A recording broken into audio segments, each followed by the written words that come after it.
All righty. Well, welcome and thanks for showing up today, guys. I know learning looks so different these days, and work looks a lot different for us too. So I appreciate us all being super agile in that. So I'm Erin Simon, and I am with World Wildlife Fund. I'm the head of plastic waste and business, and I've been here for about 9 years. I just had my pandaversary, that's what we call them at WWF.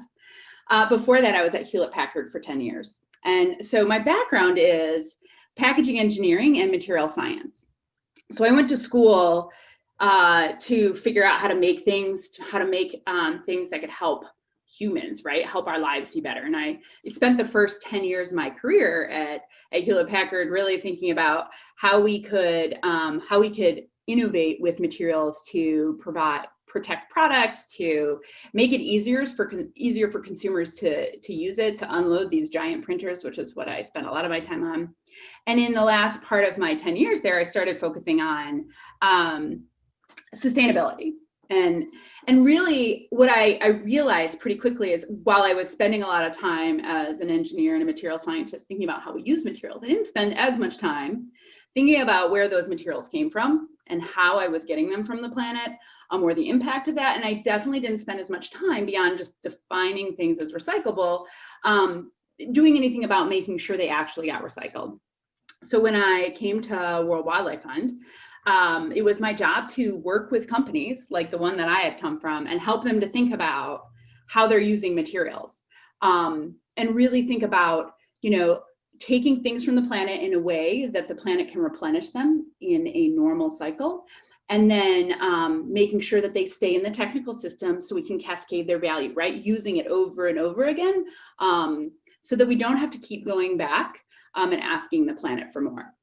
And so when we think about the plastic waste crisis, it really embodies those two things. We talk about it a lot in the term waste because that's where it shows up, right? We've all seen the pictures of the turtle with the straw in its nose, or an entangled whale, and we all have the exact same reaction. We all think this is not where that stuff belongs. And so it begs the question of why it's happening, which is where the work that we're doing really comes in. We looked back at what was happening in the plastic waste crisis, and it turns out that the reason we have a lot of plastic ending up in nature is because we have a pretty broken and inefficient system globally. And that's especially the case in areas around the world that have limited infrastructure. So they don't have waste management always like we do. They may not, some of you may have a blue bin where you put recycling, or you get trash picked up right outside of your home. And that's not always the case around the world. And so sometimes this waste is being put in places where it's ending up in nature, ending up in our waterways and in our oceans, where it's causing a lot of damage that we're seeing these images of. And so what do we have to do to fix the broken waste system? And so the role that WWF takes is really looking at all the points in the broken system and figuring out how we can address that, right? How can we make sure that over, the 800 species that have already come in contact with plastics don't come in contact with again, right? How can we make sure that the communities in coastal areas specifically that depend on, I'm having to admit people, I'm trying to do it fast, that depend on fish for both their livelihoods and their food, are not seeing decreased fishing stocks because there's so much plastic waste there. And so what we're doing is looking at all the key reasons why this system is broken, right? And so I think there's the assumption that it is all on one stakeholder, one individual type of organization, right? A lot of people want to blame companies and say the companies are making the plastic. A lot of people want to blame governments because they say the governments are the ones that have the waste management and the laws. And then others want to say, well, we are individuals, we are using these materials, what is our role to play? And the answer is that all of us have a really important role to play. And so at WWF, what we try to do is engage with each of those key stakeholder groups in a way to effectively help them target where they have the greatest impact. And so the work we do with companies is about thinking about how they're sourcing those materials. So where's it coming from? Today, I don't know if many of you know this, but plastic comes traditionally in many cases from oil and natural gas, which is a non-renewable resource, right? And so we're often taking this non-renewable resource to think that is very hard for the earth to replenish in a short cycle, right? It takes very, very long.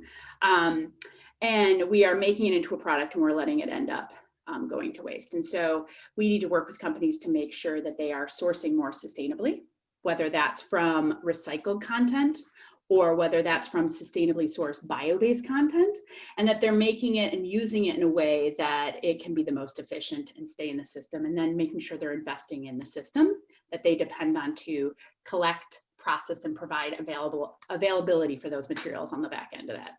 We do that through measuring what they're making, and where it goes in the world to help them target the places where they have the greatest footprint. But they depend on a system, right? They depend on that collection, processing, and access. And so that's why we need to make sure we're working also with policymakers so that everyone around the world has the ability to have access to waste management, and that we have funding mechanisms that pay for that, and that we have products that work in that system. And so on the back end of that is a shiny, lovely secondary market where you can buy recycled content and put it into your packaging again as a sustainable input. So we spent a lot of time looking at how we can influence policymakers in the same way. And why this is really important here in the US, which is where I'm based, is because even though the US is maybe not one of these growing areas, we represent only 5% of the world's population, but we create half of the globe's solid waste. And 72% of that is actually ending up in landfills. It means it's not being recycled, it's not being circulated back into materials for reuse. So we really want to look at how can we fix the fact that in the US specifically, we are losing all of this material that has environmental and economic value.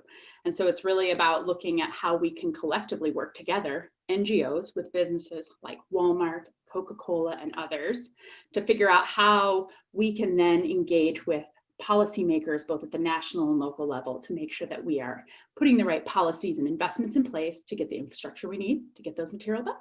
So I'm super excited to let the folks on the line here with me speak and tell you what they're doing specifically, and then hear your questions. But that's just a teaser of what we're doing to try to address this problem and have meaningful, measurable change so that we don't have plastic in nature where it doesn't belong. So thank you. Well, thank you so much for your dedication and the awesome work that you guys are doing at the World Wildlife Fund. We were so excited to be able to connect with you guys again this year. And we are very, very excited to have our next guest on this panel. This is Aria. She's the Senior Manager of Corporate Sustainability at Walmart. So I'm going to go ahead and spotlight your video. Aria, if you could just tell the students a little bit about your background and your career and how you got to your position. Great, I'm happy to. So thank you for having me today, and I'm excited to tell you more about what Walmart's doing, and it was great to hear from Erin. A little bit about me, I am a senior manager in corporate sustainability at Walmart, and my job at Walmart it's sustainability, and my portfolio is plastics and packaging. So that's what I'm focused on right now. But in corporate sustainability, we are concerned about all the things happening in sustainability, whether it's nature, climate, forests, any people, how this all affects, how what we're doing at Walmart affects all those different areas. So if you're not familiar with sustainability, we want to take care of all the things related to our products and also work with other organizations. So a little bit about me. I have worked at Walmart for about 6 years, and I am not a packaging engineer, and I have not worked in the packaging industry for years and years. So I got a bachelor's arts degree, and I went and I have 2 master's degrees not related to sustainability. So, but one of my master's degrees is in public administration. And so if you're not familiar with that, it's the public form of a master's of business administration. So what I knew when I was younger that I wanted to make a difference, like it sounds like many of you do. You're concerned about the environment. You want to do something to help the world, whether it's people, the environment, the government, something. You want to do something to make a difference. And that's how I felt. So I tried to gear my studies in such a way that I could eventually land in a position where I felt like I could do that. And I've been able to work in nonprofits, helping with fundraising. I've worked in higher education. Ralph, I have a master's degree in educational technology. So I've been able to use a lot of those skills that I've gained through my different education and work experiences and bring them to Walmart in this position that I'm in now, whether it's helping train suppliers to understand what recycling means, what it means at Walmart, to help communicate what we mean by recycling, or what our goals are at Walmart. So there are a lot of ways that you can get to this type of position. Science is definitely one of them, and that's kind of a clear-cut way to go. But you also need to make sure you're including other skills that will help you along the way. It's a great foundation to have that scientific background. So if you're interested in that, I think that's a great path to pursue. But just also know you can broaden your experience and your education to also do something to help the world. I would also, include that science if you can, but also businesses need you. We need that diversity of thought with people from different backgrounds. So I'm grateful that I am able to work at Walmart and help in this capacity. And I'm happy to tell you a little bit about what Walmart's doing. We do have the privilege to work with Erin as part of some of the work we do. And so I want to get a little bit more into that, and also tell you a little bit about what you can do now to help the environment as well. So I want to make sure you all are familiar with Walmart. I can't see everybody out there, but if you are familiar with Walmart or you've been to a Walmart, I just want you to raise your hand. And Ralph, can you kind of tell me if we're getting a majority of students here? I see, yeah, a large majority of these students have their hands up. You're good. Okay, great. I figured most everybody was familiar with Walmart or has been in one. We are the largest retailer in the world, and which makes it that we have a huge responsibility to our consumers and for regarding the products that we're selling in our stores. So thank you for going to Walmart, and we appreciate your business. And we also want you to know that sustainability is central to our business. We know it's important to you, and it's important to us too. And I want to mention that every year at Walmart, we have a huge meeting. It's called the Sustainability Milestone Summit meeting. And this is where we have company leaders come and discuss progress on Walmart sustainability efforts. We have speakers that talk about, what's going on related to the environment and what can we do. And at our recent Sustainability Milestone Summit in September of last year, our CEO and president, Doug McMillan, he committed our company and set us on a path to becoming a regenerative company. And so what does that mean for a business to make this kind of commitment? Regenerative, a regenerative company means that Walmart is dedicated. We're dedicated to placing nature and humanity at the center of our business practices. Regenerating means restoring, renewing, and replenishing in addition to conserving. So we've always been focused on sustainability for years. We have been, but this is something new. It's big and it's new. It's going to help people live better and sustain the planet at the same time. And that's exciting. It means that we're going to adopt these regenerative practices in agriculture, forest, and fisheries management. We have been working towards that, but we're going to continue on this path. It means prioritizing the people and the planet by aiming to source responsibly, like Erin mentioned earlier. And it means selling sustainable products and protecting and restoring nature. And it also means eliminating emissions and waste. So that's what I want to focus on a little bit more today, about how we're doing that. What is the role of packaging? So you guys you go to the store, you buy something, and it's in a package. You take it home, you open the package, you eat it, and then what do you do with the package after that? It might go into a landfill. You might put it in the recycling. Maybe it's a compostable package and a home compostable package, and you have composting in your backyard. Most people don't have access to curbside compostable yet. And so your package could be made of all sorts of different things, but it does play an important role in protecting and delivering the quality of the product that you buy. So in most cases, packaging is simply a means to transport a product. And once you have removed the product from the packaging, it becomes waste.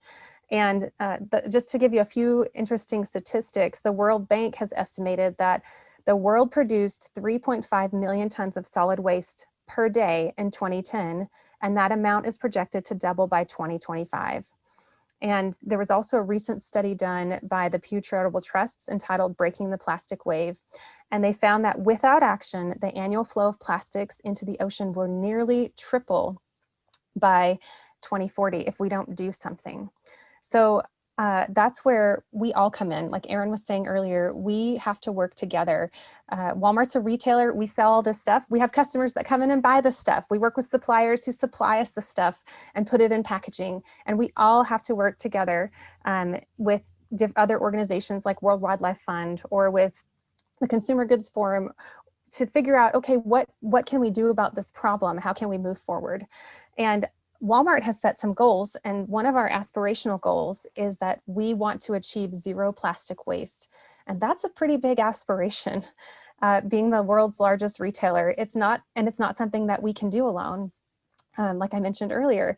So if you've shopped at a Walmart, that means that we need your help too. And I'm going to tell you a little bit more about that in just a few minutes. So here are some things that I just want to highlight, a few things that Walmart's doing to work towards the aspiration of zero plastic waste. So we have a goal at Walmart to have 100% recyclable, reusable, or industrially compostable packaging for our private brands packaging by 2025. And that seems pretty big, but we can do this we can reduce the amount of plastic that goes into the packaging. So if the plastic doesn't need to be there to protect or preserve the product, then we can maybe make the packaging lighter. We can reduce that packaging. We can improve recyclability. So if a package that we currently sell is not in a packaging material that is currently recyclable, then we can change it to one that is. And if there's not a solution that exists for that, we are encouraging and asking our suppliers to innovate and support the development of a new recycling solution. We can also increase that recycled content that Erin mentioned earlier. So we have a global goal. So we have Walmarts all over the world, and our global goal is to have 17% of all of our plastic packaging to have post-consumer recycled content in it. And that means, so if you take your bottle and it gets recycled, someone is buying that in that market that Erin mentioned earlier to turn it into something else. So it's all about recycling properly too. So we engage our suppliers and innovators and non-governmental organizations to try to optimize the packaging solutions. Last November, we had a virtual Sustainable Packaging Innovation Summit. Erin spoke at that for us as well. And we had over 3,500 people attending virtually at that. And we heard from some of the leading sustainable packaging advocates. So we hold events like that to help collaborate and accelerate this type of work.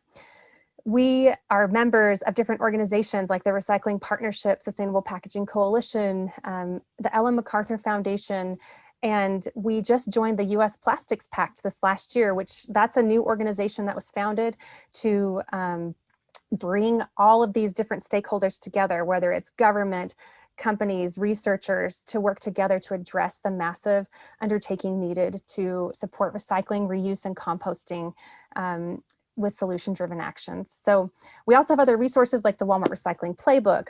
We've asked suppliers to pilot things like reusable and refillable things so that, you know, there is no packaging, or you bring your packaging to the store and you fill it up there. Remember the old milkman that used to drop milk off on your doorstep? Well, that's not too bad of an idea.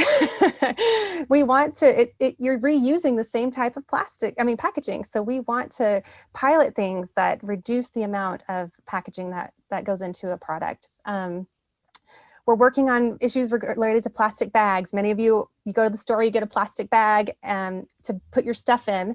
And we've joined an initiative called the Beyond the Bag Initiative to identify, test, and implement other solutions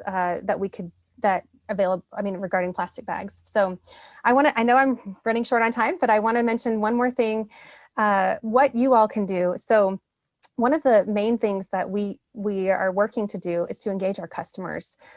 This is where you come in. So I want to share my screen and show you a picture of a label that you may be familiar with already. and it is called the How to Recycle label. Have any of you ever seen this label before? One sec, we'll get. Okay, I know Erin has. So this label right here is called the How to Recycle label. And Walmart has a goal to use this label on our packaging, on our private brands packaging. And we're encouraging our national brand suppliers to do the same. So I went and I took this picture last night off of a box of cereal in my kitchen. And this label here, this paper box, this label tells you what to do with your packaging once you're done with it. So it says, it's a cereal box. So it tells you, okay, this is a paper box and you can recycle this. That's what the chasing arrows mean. And then inside the box, there's a plastic bag. And it tells you, okay, you can recycle this plastic bag. See, it says plastic bag here, if it's clean and dry, but you can't drop that plastic bag off in your curbside recycling bin. You have to take it back to the store. So you may be familiar with well, before I get into that, there are some other how to recycle labels here at the bottom. But before you take it back to the store, I want you to know that you can also recycle different types of plastic. Did you know that you could recycle bread bags, or the film that goes around your paper towels, or the outer wrap for these water bottles, or these, well, it's an example of an Amazon. I should have found a different one, but this is straight from the How to Recycle website. So if you go to the store and you see this bin, this recycle clean plastic bags from any store here, you can bring anything that says return to store drop off with that How to Recycle label. You can bring that back to the store and drop it off here. So that's one way for you to actually take action on your recycling. So just try to remember that, to take your bags back to the store, and tell your friends about it. And a lot of people don't know this, that you can bring all of these different types of bags back to the store, and use a reusable bag. That's another way that you can help. And I just want to end with, I know that by working together with suppliers and customers and communities, that we can all make an impact to reduce plastic waste. Thank you guys so much. That is awesome. That my mind is completely blown right now. So now we've established the problem from our friends at the World Wildlife Fund. We've talked about what corporate America is doing to try and curb these effects. And now we're going to learn about what science is doing. This is our friend Gaute Juliussen. He is with the company Toraphene, and he's going to tell us a little bit. Gaute, if you could just tell the kids a little bit about your background, and then a little bit about Toraphene. Yep, I will be very happy to. So hello everyone, my name is Gaute. That is probably already a handful. G-A-U-T-E. Last name is Juliussen, and I'm from Norway originally, the land of the Vikings. I have a background as a mechanical engineering student at the University of California, Santa Barbara. Which is where I got pretty much exposed to the beach and surfing and fun stuff combined with school. And then after that, I have proceeded to get a bit of a business education as well in New York and at Columbia. And I have been teaching at the University of Phoenix for almost 4 years as an associate professor in business and economics and marketing and finance. I was teaching part-time while I was working as an entrepreneur on a small company. And University of Phoenix is, from what I know, the largest university in the world in terms of the number of students. But maybe the Pinecrest Academy will overtake them one day. We will find out. We should hope. We should hope. Yeah, and what I learned there was quite good in terms of speaking to people, I hope, because it was all about making it a little bit interactive. Unfortunately, it's not going to be all that interactive today. But I did bring some slides, so at least you could see what I am talking about and be able to do a screenshot or get the slides afterwards. And hopefully, bring home something that you can discuss with those close to you about, what is the What is the problem and what can we do? Okay, I got some people nodding their heads here. Okay, so we have been developing new sort of plastic materials for 10 years. I've been at this since 2011 with an amazing group of people based around the world. I'm myself based in Bermuda, which is halfway between California and Europe. I'm also right next to the ocean, where we see the plastic washing in on the beach every day. And I'm here to build the business, but also to do a bit of kite surfing, which is something I'm really enjoying at the moment. The plastics problem is a big one. How many single-use plastic bags are used every minute, day and year? Okay, so every day, 2 million bags. Every year, 3 billion bags, and every every year, 1 trillion. Okay, that doesn't tell you very much. That's just B and T and M. But every year, in terms of plastic cups, it's a large figure. How many pounds of plastic were produced last year? Well, this is a tremendous figure as well. But let's look at the pictures of real objects to get an idea of how much plastic we are producing and consuming. And then by default, you should see how a lot of that is going to end up in the ocean and in nature. But 1 billion elephants sounds like quite a lot. Right? This is what the amount of plastics has been produced. Very little of this has been recycled. So most of this is out and about. Most of it is in landfills. So it's equivalent to 80 million blue whales. It's equivalent to 822,000 Eiffel Towers. And the Eiffel Tower is made of steel, so it's quite heavy. Empire State Building, 25,000 worth of those. So there's a lot of material that's swimming about, either on land or in sea, and it's still swimming about because it doesn't break down. If you take each pound of plastic and you made a 1 foot block of it, you could basically sort of walk yourself all the way to the sun and back on that. And that is for the annual production of plastic, not the total. Okay, so what is plastic? And this is a little bit of education now. So everything on this earth is composed of natural building blocks called molecules. Now, the largest molecule that's invented, and which is consisting of repeated subunits, kind of like Lego, you're putting pieces together to create an object. And such an object, when you take components of molecules, are called polymers. And the polymers that are basically put together from oil and gas or petroleum or fossil fuels. They are put together by humans, which means that they are called synthetic polymers. Meaning they're not put together by nature. Nature also puts together polymers, for example, when they create a tree or when they create a plant. That is natural polymers, which are quite a bit smaller and more crunched up. And so the synthetic polymers is what plastics consist of, this is plastic. So the large length and stretchability of these synthetic molecules makes the matrix that they form or the object that they form both tougher and more stretchable than materials made from smaller molecules, like natural polymers, for example, being smaller molecules. And this is why plastic is so fantastic, right?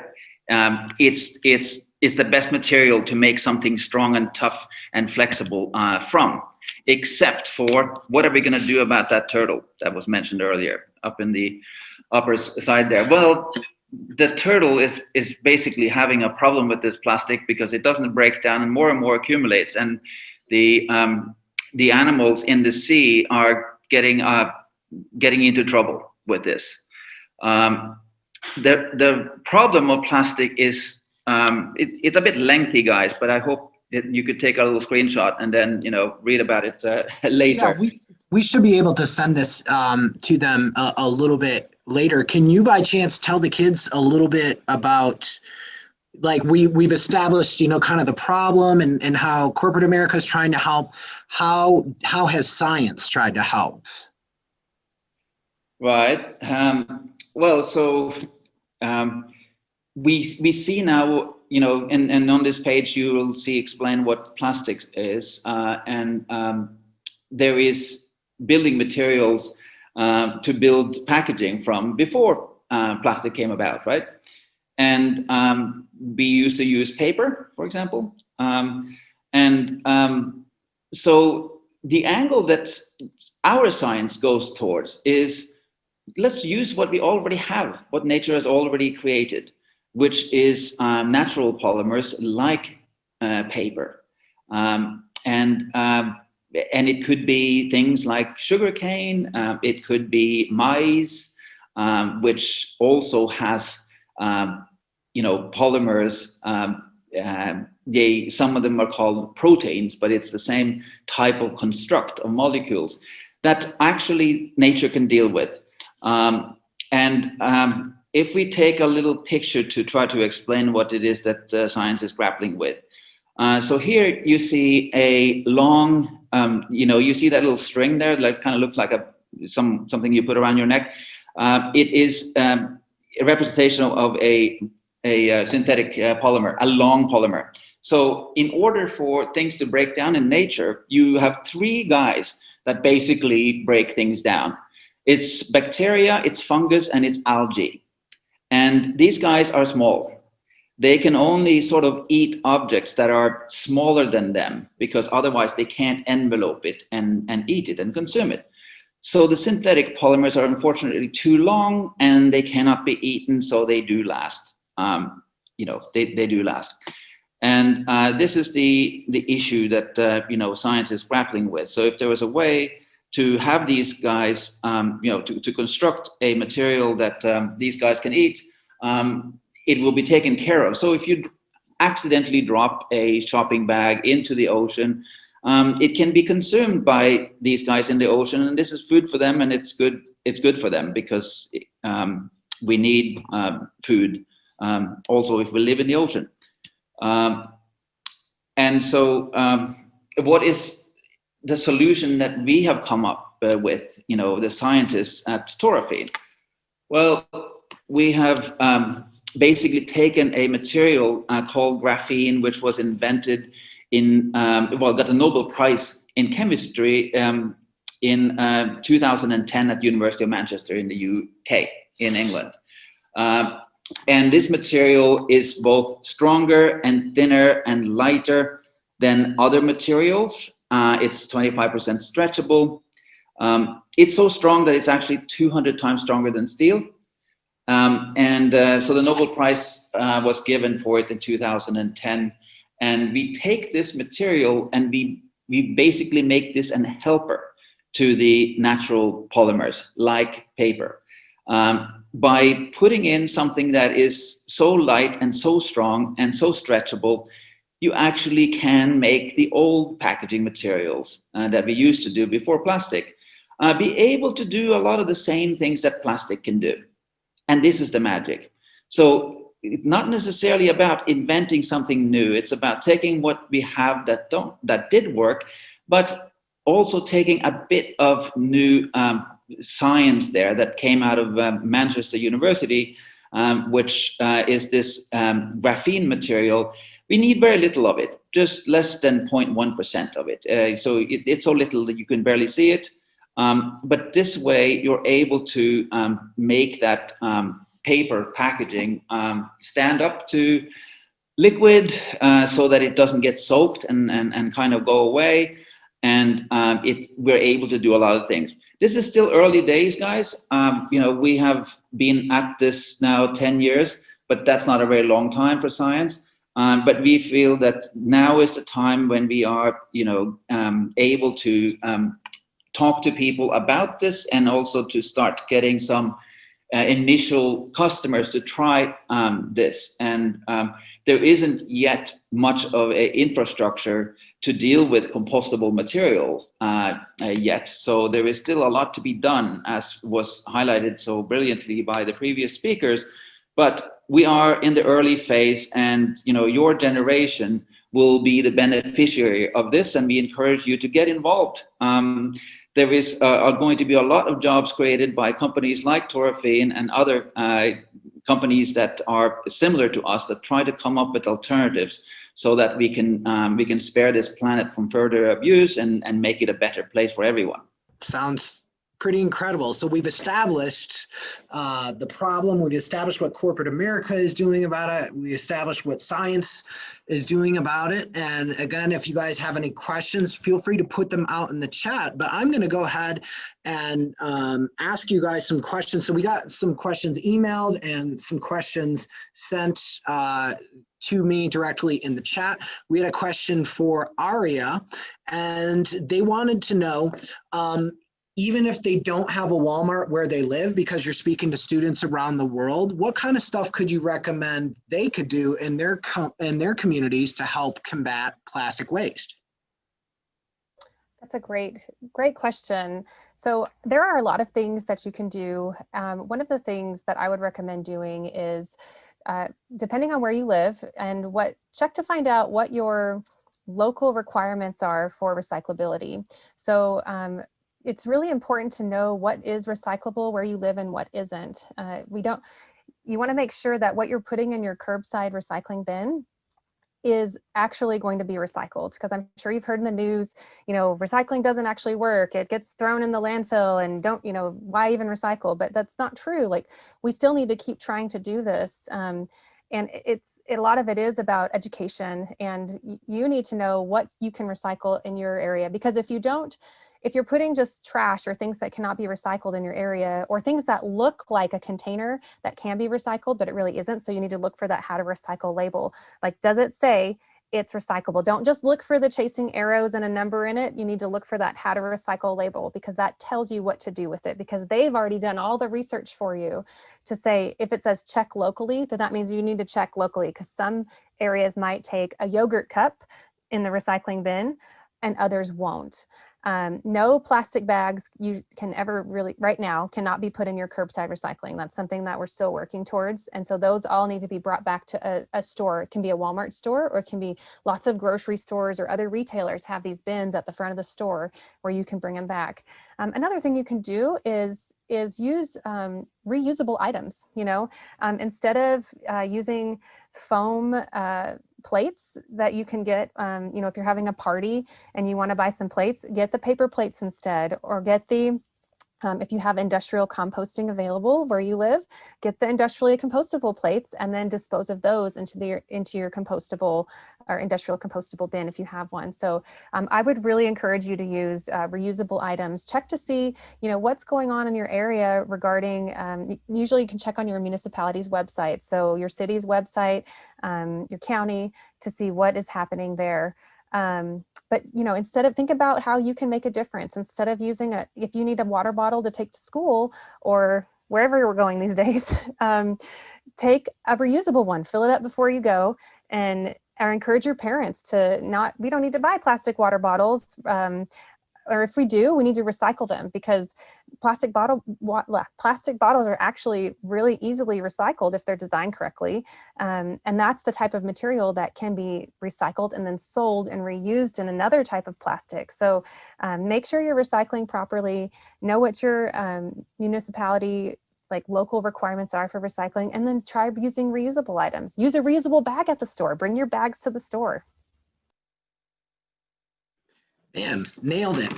That was a great answer. So as Aria was saying, there is plenty of stuff that you guys can do wherever you're at around the world. It's about educating yourself regarding, the different modalities of recycling. So our next question we have for Erin, and this comes from France. And this student wants to know, does the World Wildlife Fund only hire Americans, or do they hire people from other countries? And if they do, what kind of things would you recommend they study in college if they want to go down your career path? Well, that's a good question. Number one, so World Wildlife Fund is one of the world's largest conservation organizations, and we are located in over 100 countries. So each of those country offices is actually made up of people who are addressing and trying to deliver on the mission we have as a larger organization, but in that place, right? And so there is a WWF France. So you're all set there.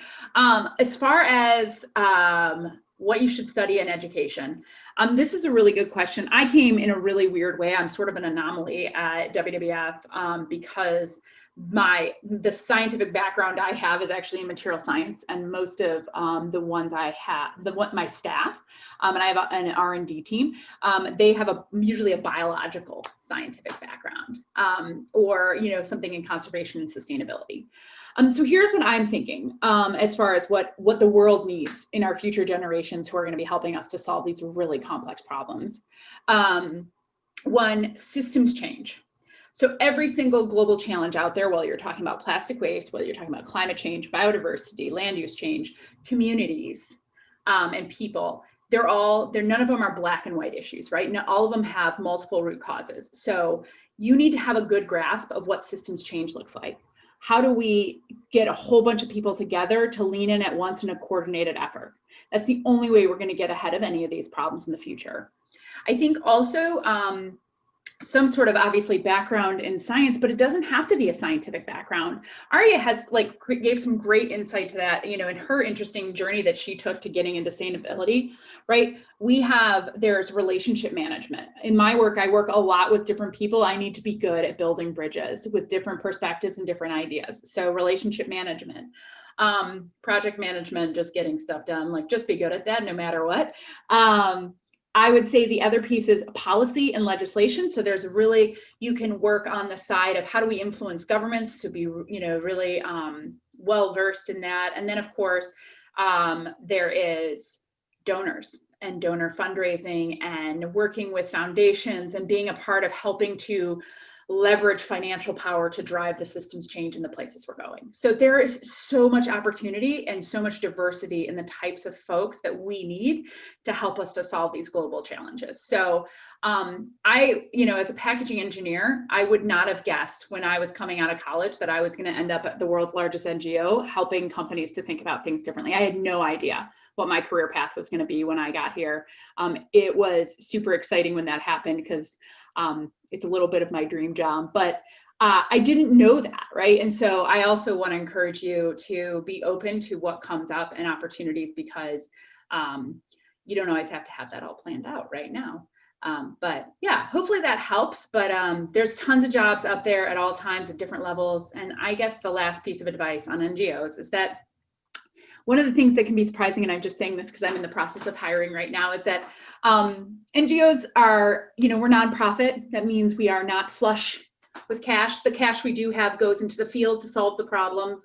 So you should have an understanding that you are probably going to be not flush with cash working in an NGO, and that's okay because we are a mission-driven organization, and I love that. That's something, right? It's just different. So that's something that everybody needs to understand about working in the private sector versus NGO, and that's okay. So it's pretty competitive. I'm going to be honest. WWF is pretty competitive, but just something else to consider. Well, I love that. That is a really good. If we could take today and just have one kind of mission statement, it's mission-driven. And problem solving and coming together and working together. So I have a student from the Catalan Islands, it's part of Spain, maybe I'm mispronouncing it wrong, emailed for the team over at Toraphene. I'm not sure, Gaute or Court, I'll spotlight Court because we haven't heard from Court. He's with the team over at Toraphene. So this student would like to know, what do you see as the future of materials like Toraphene? How do you see them being implemented? Because it's clear there's politics that go into environmental sciences and environmental protections. So where do you guys see the future as far as how it could be implemented to help protect the environment and bring science and corporate together to try and protect our world? Yeah, I mean, this plastics problem is a huge problem, and it's multifaceted. And I kind of liken it to the analogy of a bathtub, so to speak. And so we've got the bathtub running, which is maybe the new plastic that's being produced, and then we've got what's already spilled over. And this is what people are trying to recycle and remanipulate and reuse into different places so it doesn't go into the landfills. And I think working with a company like Toraphene, which is using the most advanced science, trying to use what's available, and then also take into consideration, from a societal standpoint, how is humanity really going to deal with this stuff? Are we, or do we have it upon ourselves to take the wherewithal to be more proactive with these principles of reuse, recycle? Unfortunately, that's what's led us down to the problem where 2 million plastic bags are used every minute. Over 1 trillion are used just a year. And that's just single-use plastic bags, And so I think it's this joint collective effort where we're thinking outside of ourselves. We're investing in science such as graphene, utilizing especially manipulated graphene, which is Toraphene, leveraging whatever biopolymers are out there, whether it's an alginate with seaweed, whether it's a PHA, which can be derived from methane gas, which is actually coming from the dumps that are spewing from the existing trash and stuff that's already been put away, and so it's really exciting stuff. And if kids are interested in science, I implore you to really just start peeling back these layers of this onion and really seeing what's possible there, because there's so much passion that can be dumped into these individual sciences. And there's whether you're communicating with the bureaucratic system, that's a lot of times they've got corporate subsidies coming to them, and so there's this dendritic spider web of minutia, you can call it, that you've got to sift through. And that's where you really want to be passionate about what you're doing, and know that on the other side, and if this works, great things can happen. Thank you for that. And that's I don't know, there's a lot of cool hope, after speaking to people like Aria, Erin, Gaute, and Court. And I want to hold true to my word that we're not going to keep you guys any longer, but if I could just each ask one of you guys one last question, which is kind of a tradition, what we do with this edutainment learning, connecting experts with students. And we'll start with Aria. What kind of advice would you give to these students as they go off into the world and kind of decide what they want to do? What kind of advice would you give to them as someone who's obviously very successful in her career? Thank you. So, I think it's important to always be learning, be open-minded. Erin gave some really good advice about, going off and pursuing different experiences. Be open to all different learning experiences, and don't give up. This type of work can be discouraging. And I'll be honest, I've been just have my days where I'm like, oh my gosh, there's so much going on, and how are we ever going to achieve our goals? But that's just human nature. We can work through this, and we have to do it together. So collaborate with others, seek out experts, learn, and question too, because there's a lot of information out there and some of it's not right. Seek out experts. If WWF's putting something out, or the Recycling Partnership's putting some educational materials out, go to the right sources. That's really important, so that if something is recyclable or not, or what you should be doing.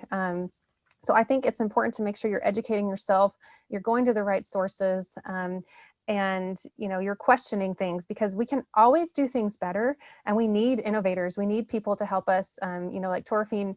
We need these scientists, we need different organizations saying, okay, we have this problem, what can we do to make it better? So question, educate yourself, go to the right sources. There's a lot of things you can do, but I have faith that you guys can do it, and I know that we can work on these issues if we just work together.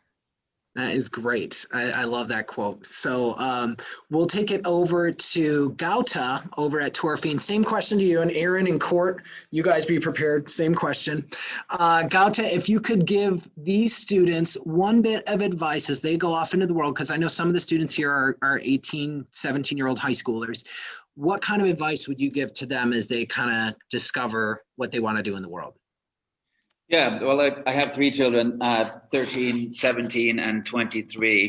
And I think what I've learned, and I think it's important to keep in mind more than anything, is that it's when you select, your university and select your path, first try to listen to yourself and find out what you're passionate about.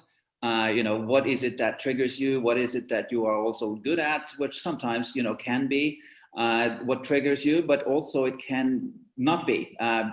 But you will become good at it after you get into it. But so if you want to get into communication, and then you see that you want to help out on the planet and the trouble that it's sort of getting itself into with the current path, if you study communication, you could still get a job at a place like Toraphene, right? If you study accounting and a particular type of accounting, for example, getting into the accounting for climate and for carbon footprint, etc., there will be accounting rules for accounting for essentially what would cost to the environment or life cycle cost. If you want to study law, you could work for us. As a matter of fact, a co-founder of Toraphene is a lawyer. A co-founder of Toraphene is also a communication major. I mean, she studied at University of California, Santa Barbara, communication. If you want to study engineering like I did, that is okay, but it's not, one type of education is not better than the other. And it's also, for us to be effective on any team like us, we need to be a diverse team. Try to stretch out and pull in as many different people as you possibly can, and choose, with your heart and with your gut. And then the results, I think, will follow. But make sure you're passionate about it. I love that. And that's the kind of message where it's take your talents and gear them towards your passions. And all right, Erin, you're up next. And if you could tell the kids who are trying to go out there and discover what they want to do in the world, what kind of advice would you give to them? Well, I'm building off of some great stuff that both Aria and Gaute said. So I want to agree and align with all of that. To start with, I would say, one, you guys are the next generation that we're going to toss this all to. And so I would encourage you to follow the guidance they were giving you, but have open minds and bring a new perspective to the table. I tell you what, I've had a number of conversations with young college students, and some of those conversations have forced me to really change the way I think, because the longer you're in this space, the more guardrails you build up around where you innovate. And sometimes new minds and new perspectives force you to break down those guardrails and look at a different approach. And so we are going to depend on you guys as the next generation to bring a whole new set of solutions and ideas to the table. So I guess my advice would be in twofold, which is it might actually feel contradictory, but one, come to the table with new ideas, but be humble, because at the end of the day, like, none of us know anything. I've been working in plastics and in this space for 20 years now, and I am still being educated every day. I'm still learning new things. I am still figuring out I've done it wrong, and then I need to change tact and course correct. And so, but what I always fall back on is that I understand that I don't know everything, and that humility is key to us finding and being open to new ideas. So very excited that you guys are interested in this and wanting to do it, because I got to tell you, all of us on this call today are probably, it's hard work, as Aria mentioned, and some days you're just not making the moves that you want on something that's so important to all of us, which is the future of our planet, right? And so that can be overwhelming at times. And so it's really great to know that reinforcements are coming. I'm just so welcome. And if you are in France, they do have opportunities at the World Wildlife Fund. So did you just look it up? So yes, so that is a fact. All right, and then we will bring it on home. Lastly, Court, if you could just tell all of our friends here all over the world, as they go out in the world to kind of discover what they want to do, what's some things that they could take with them? What kind of advice could you give? Well, I echo Erin, and everything else was pretty much said there. Those are all great things. Follow your passion, be mission driven. One thing I found, I kind of switched gears within my profession early on, and one of the things I found most valuable was not only challenging myself as much as possible, but almost looking for failure, looking for these, wanting to trip over and learn from these mistakes. And I think a lot of people now are too worried about failing and the repercussions that come from that. But if there's anything, that I can think of now, just in my experience, it would be, to think of failure as kind of that alarm, or if you have a fear of a challenge, recognize that and then embrace that. Because if you can overcome that hurdle, it's going to be the next hurdle so much more easier. And then that mountain isn't a mountain anymore. You're looking at the next mountain now. And there's going to be a lot of competition as you get out there. And hopefully you guys have been setting yourself up, throughout your, school time, wherever you are. And, if I was to think of one thing, that's what it would be. So good luck. Wow, thank you all. Thank you, Court. Thank you, Gaute. Thank you, Aria, Jessica over at the World Wildlife Fund, and Erin. You guys are all absolutely wonderful. And before we go, I just want to say, before I'm going to end the meeting for all, I'm going to unmute all so you guys can all say thank you to our guests. And yeah, can we all say thank you for their time? Thank you. Thank you. Thank you, guys. Yeah. Thank you.